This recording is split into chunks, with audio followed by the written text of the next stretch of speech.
Earthquakes, floods, fires, storms, and drought. Natural disasters have ravaged many parts of the world on a scale not seen in decades.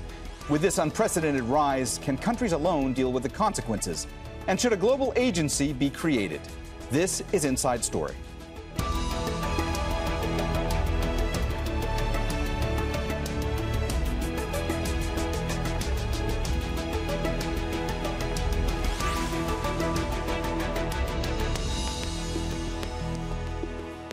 Hello and welcome to the program. I'm Mohammed Jamjoom.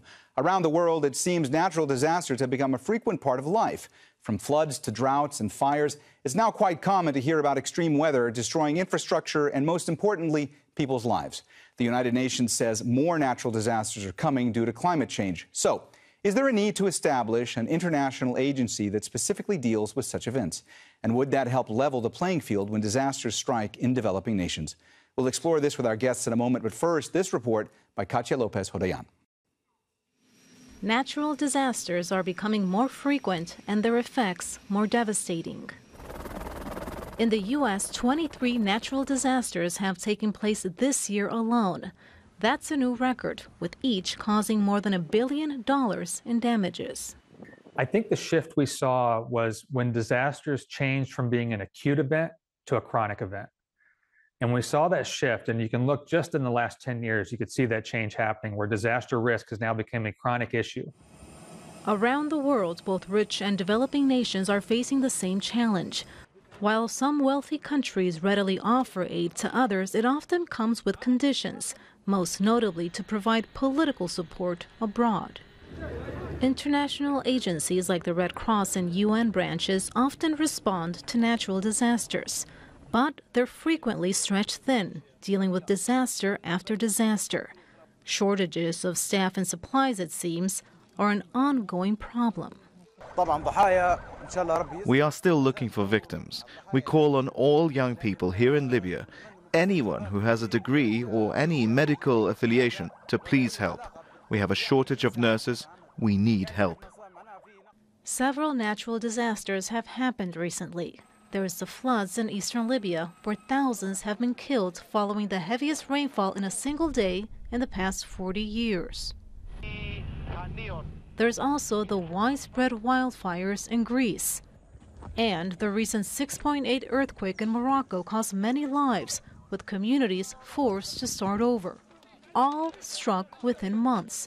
Then there's the emotional and psychological toll that cannot be measured.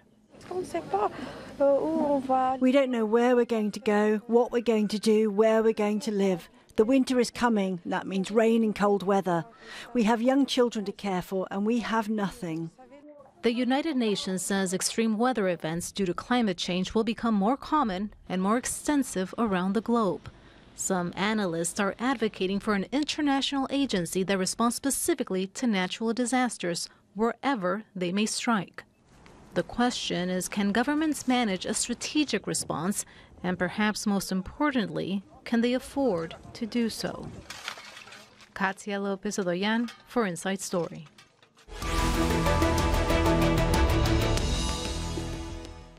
All right, let's go ahead and bring in our guests. In London is Zaid Belbagi, managing partner at Hardcastle Advisory, a geopolitical consultancy. In Islamabad is Nilofer Afridi Qazi, disaster management specialist and public policy advisor.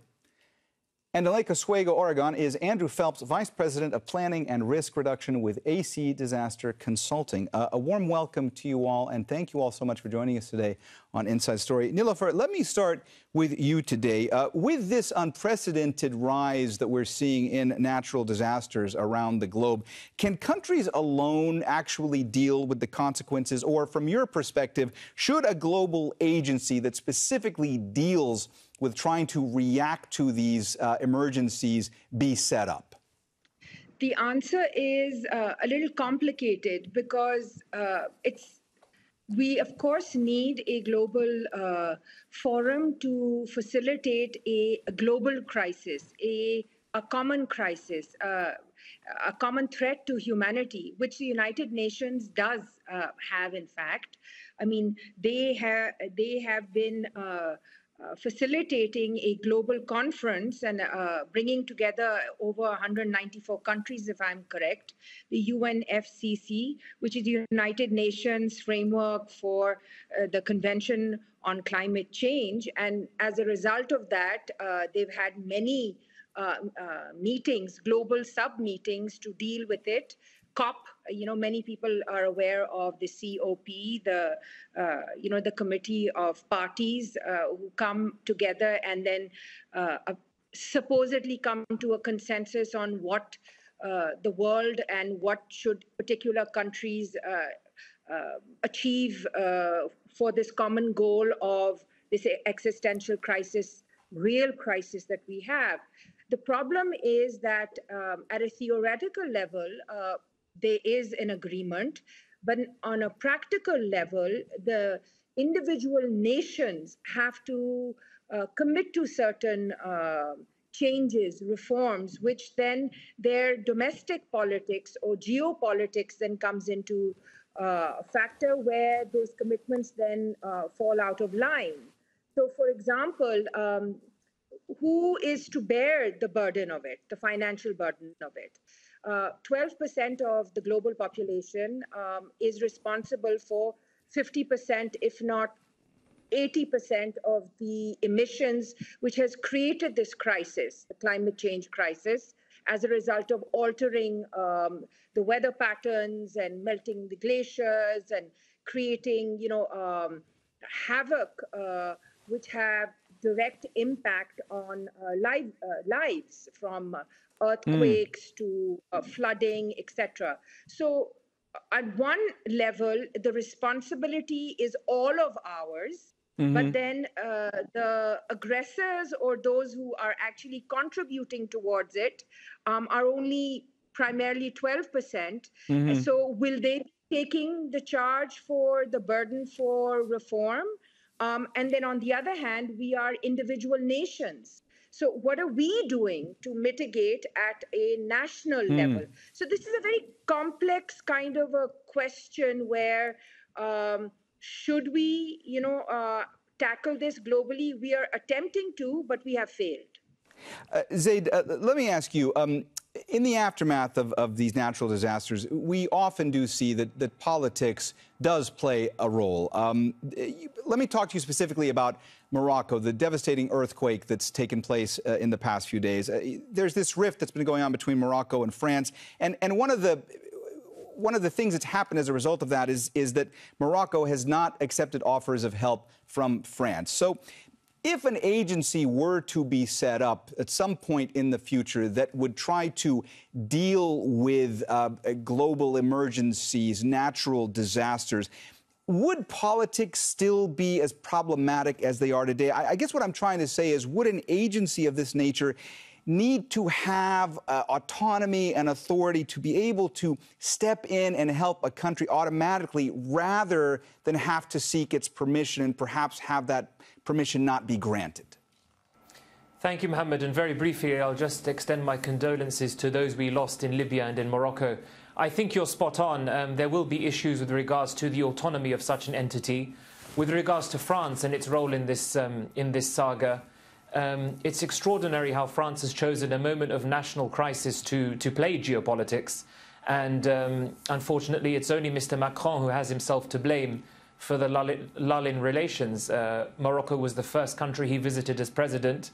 And sadly, because of his other policies, he's now damaged quite serious relationships that he had in that part of the world.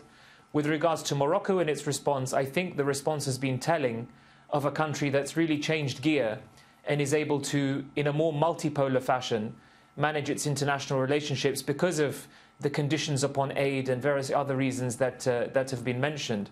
I think with regards to an organization going forward that would look after natural disasters, this is very much something that we should bear in mind. And I think I would like to add, if you let me, an organization of such internationally is a priority, but in the Arab world, it's a must. The Arab world is first and foremost facing the effects of climate change. The Arab world has heated twice in the last 4 decades compared to the rest of the world in the last 2 centuries. And the effects of climate change will cause instability in the Arab world way before, youth unemployment and poor governance will. So in the Arab world, this is a priority, and how the politics of that will be managed will definitely be interesting. And the Moroccan example is definitely a step in the right direction.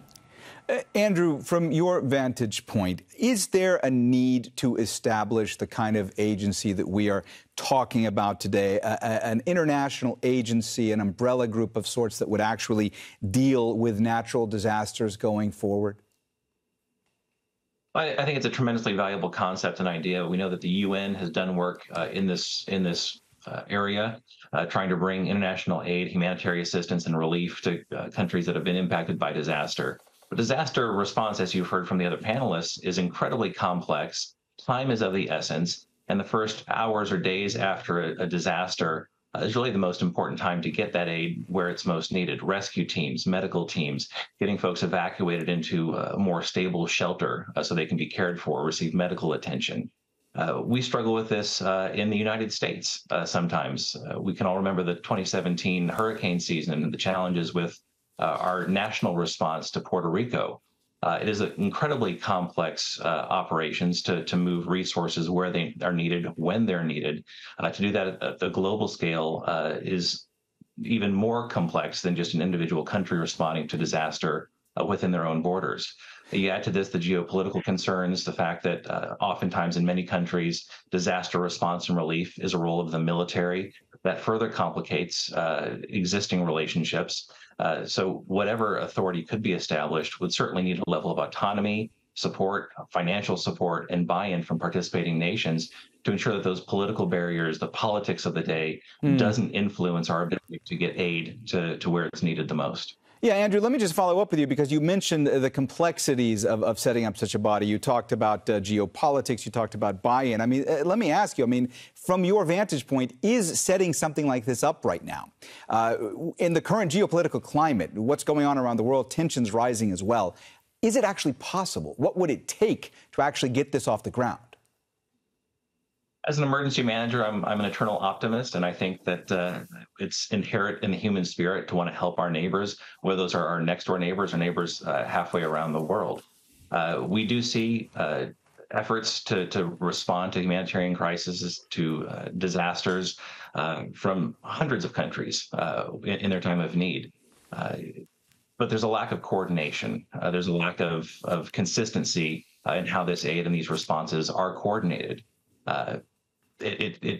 We need a system, a mechanism to ensure that regardless of where a country is, when it's impacted, that there's a consistent level of aid that's able to be provided to the folks that need it and that are suffering the most. Nilofer, it looked to me like you wanted to jump in, so I'm going to give you that opportunity. But I also want to ask you as well, if an agency like this were created, would it actually help level the playing field when disasters would strike in developing countries, in poorer nations? Okay, just to answer the first question, COP 26-27 already established that very platform. So Pakistan led and chaired it in Egypt, and it resulted in a loss and damage fund.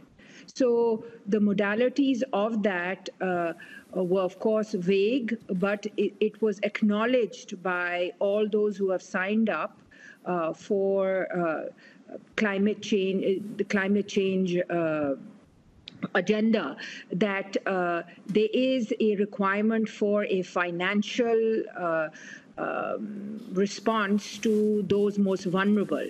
So in COP26, in fact, it was one of the 4 outcomes that there will be a mobilization of funds managed independently. I imagine the United Nations would be, the platform representing the globe. And accordingly, those that were most affected by climate change would be able to access that finance. So this is beyond the question that should we or can we, because it has already been raised. It has actually already been discussed over the last 5 years, in 2 global conferences. Now it's a matter of, those who are responsible for the climate damage to add financing, and then how should countries most affected? Now, one of our panelists spoke of the impact of Africa as disproportionate, to other parts of the world. If we look at the German, there's a German study by a climate change index of which countries were most affected. Pakistan is number 8. Will be and is most affected by the varieties of impact of climate change. And just in the 15 years that I have returned to Pakistan, I have seen earthquakes, we've seen glacier melts, we've had floodings, we've had multiple natural disasters, we see it in Iran as well, next door, multiple times. So we are sitting in an area here where the natural disasters as a result of climate change is much larger than the potential mitigation measures that the national governments are able to, so who is responsible? I think we are quite clear on that in terms of who has contributed towards the climate change speed. Now, how are we supposed to mitigate that? Nilofer, I'm sorry. Nilofer, I'm sorry to interrupt you. Let me get back to you on that point shortly, because I see Zaid and he's been reacting to what you're saying, and it also looks like he wants to jump in and add to what you've been saying. Zaid, please go ahead. I like what Nilofer was saying, and I will add, that these countries are really on the cusp of it. However, I would add that the balance of power in the world is shifting. That is a fact.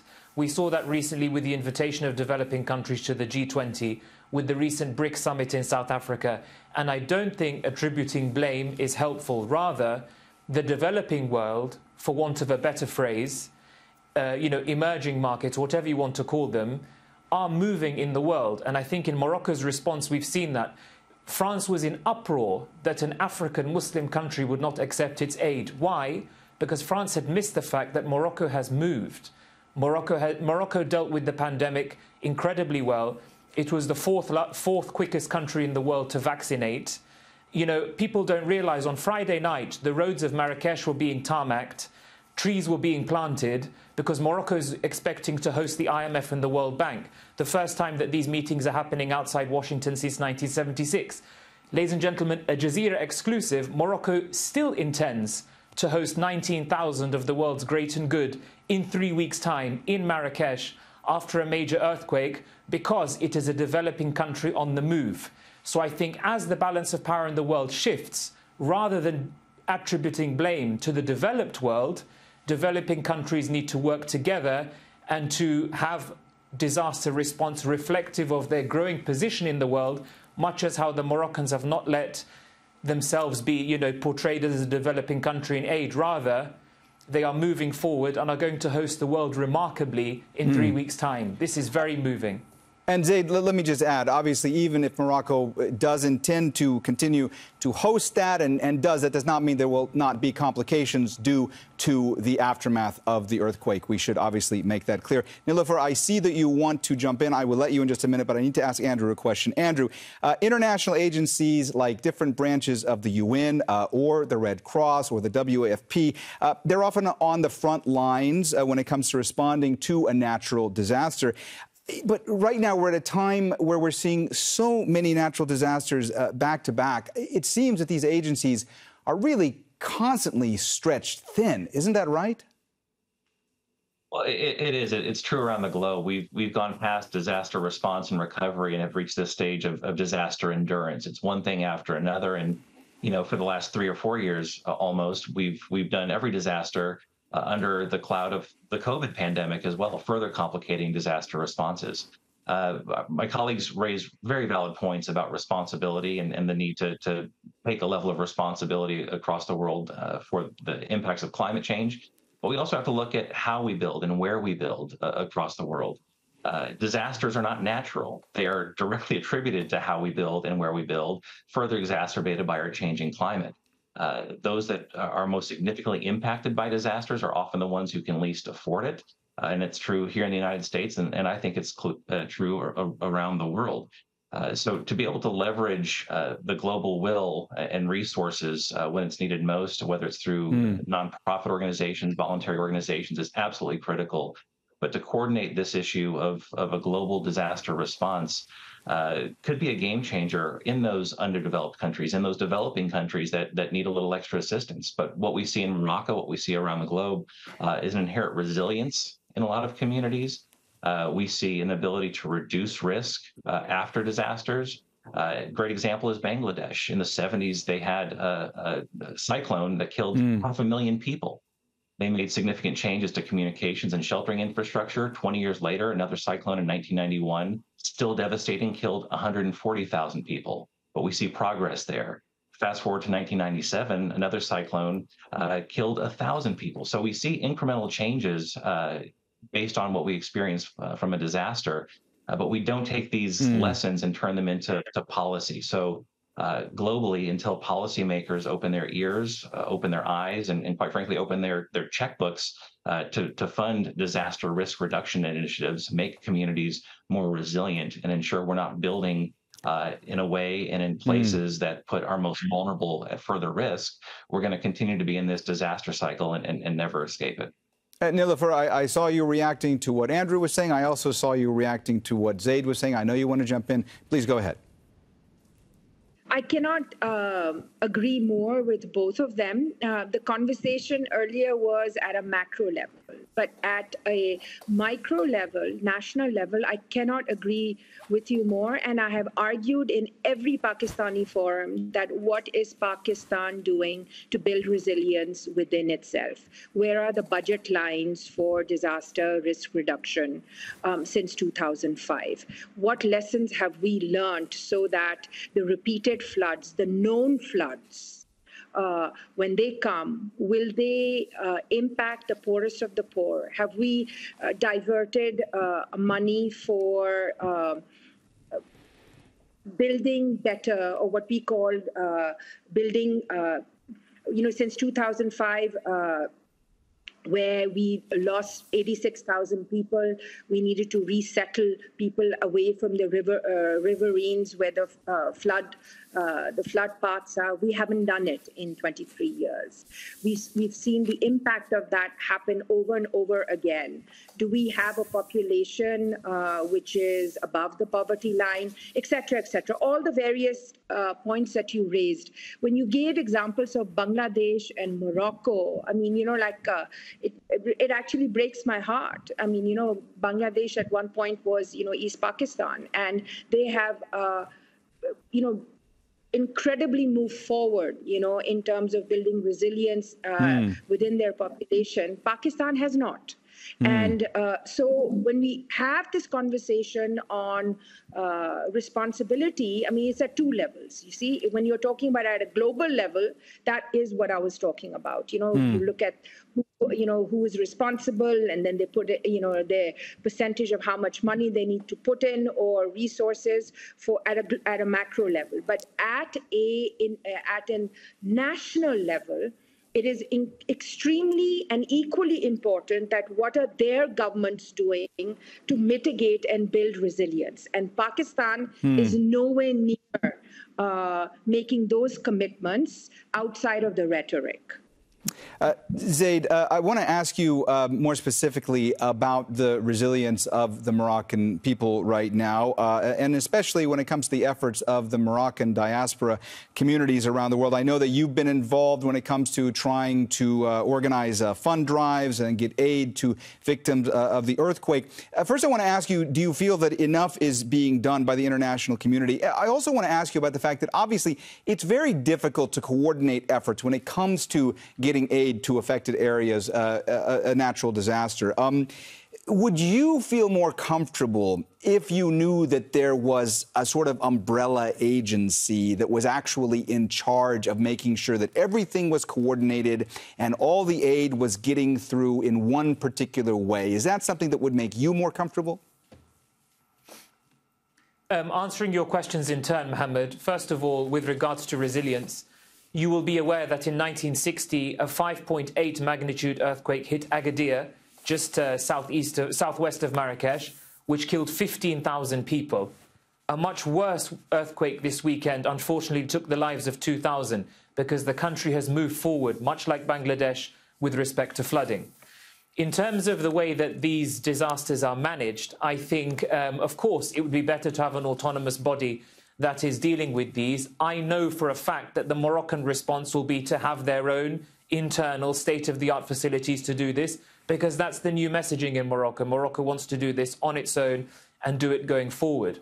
With regards to the national solidarity, I would first like to give kudos to Al Jazeera for raising this issue and raising how these disasters are being managed in the global south, because the media discourse has been so terribly negative vis-a-vis Morocco dealing with this as an independent, sovereign and functional developing country, that almost the story of the overwhelming national solidarity has been drowned. It will come through in eventual weeks and months, but it's at a scale which is completely heartwarming. And I would like to salute you for raising attention to that. And it's almost very telling that, in countries like France, it's such an abhorrent prospect for an African country to be successfully dealing with this on its own, that it just shows you how the global discourse on this issue needs to move on, especially as Nilofer has said that it's the developing world which will be suffering from this the most.